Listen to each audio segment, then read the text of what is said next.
Өткөндө бул жерде туруп бир депутатыбыз айтты. Мамлекет башчысын сыйлоодогу маданият, динде ушундай айтылган деп. Мен эми дин алым эмесмин, диний билимим дагы жок. Бирок маалыматтарды карап көрдүм, ошондой нерсе бар экен.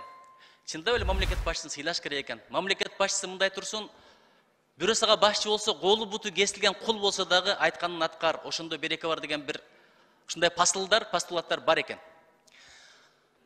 Биз чындыгында ар бир президентке шылдың аттарды койгонбуз. Акаевка эмне деп койдук эле, Бакиевке эмне деп койдук эле, Атамбаевка, Отунбаевага, Сооронбай Жээнбековго эмне деген аттарды койдук эле. Бул адеп эмес, мен билбейм. Бирок бир адам нарында жүргөн экен, аты 60 экен, келиндери 60 дебейт экен, 230 деп тергейт экен. Кыргыз улууну атын атабайт эле. Дүйнөлүк протоколдо да ушундай, мистер президент, мистер министр дейт. Биз болсо атасынын, анан өзүнүн бешигин терметип койгонсуп, атын отчествосын айтып атабыз.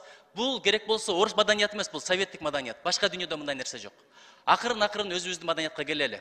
Бирок бир деген айтып коеюн. Сыйлоо менен кошоматтын айырмасы бар. Боштук менен жумшактыктын айырмасы бар. Катуулук менен бекемдиктин айырмасы бар. Сараңдык менен сарамжалдуулуктун айырмасы бар. Ысырапчылык менен берешендиктин айырмасы бар. Эгерде бир акыйкатсыз же туура эмес багытта кетип атса, ошону бетин айтып койбосоң, жумшак жол мененби, маданияттуу жол мененби, анда сен тилсиз шайтансың деген да жери бар экен. Азыр абдан татаал чечимдер алдыбызда турат. Кемпировод боюнча чечим келди. Кечээ мен ошон үчүн добуш берүүгө катышкан жокмун. Бул менин маданияттуу түрдө протест билдиргеним болчу.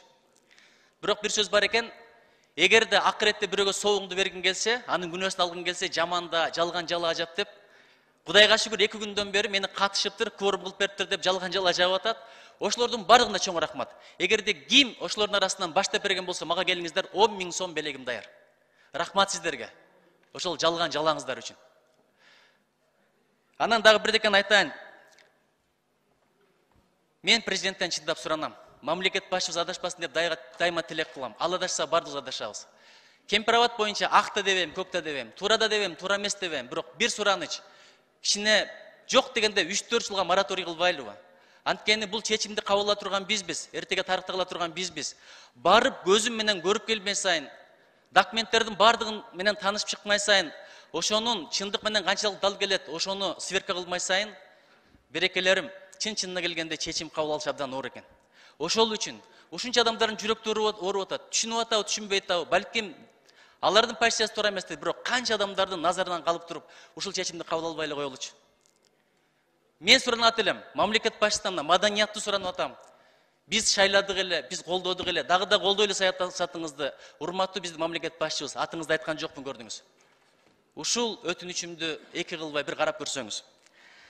Анан ошого айтчу экен, жамандасаң өзүңдүн атаңды, апаңды жаманда, акыретте соогуңду ошого бер деп.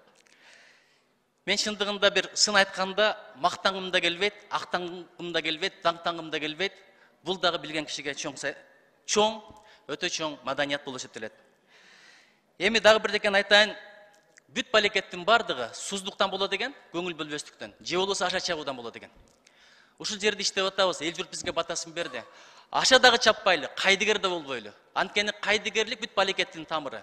Досумдан коркпойм деп ашып барса, атып кетет дейт. Душмандан коркпойм, ашып барса сатып кетет дейт. Эң коркконум кайдыгерлик дейт. Кайдыгерлер бар үчүн аткандар бар, саткандар бар. Ошон үчүн кайдыгер болбойлучу. Алдыга жылалы, эми отура беребизби, тынчылык болсун деп туруп эле, кол көтөрүп кете бербейли. Тарых өзүнүн баасын берет. Жашаганыбыз өтөт, жасаганыбыз калат.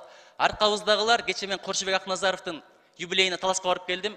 Канчалык эл журт мактайт, сыйлайт, урматтайт, анткени өзү кетти, бирок жасаган амалы калды. Ошон үчүн кадамыбыз, амалыбыз жаратканга жаксын, Кудайым колдосун, коргосун, жолдосун, жүрөктө иман, жүздө нур болсун, арабызга ынтымак берсин, бардыгыңызга ийгилик, береке тилейм. Чоң рахмат.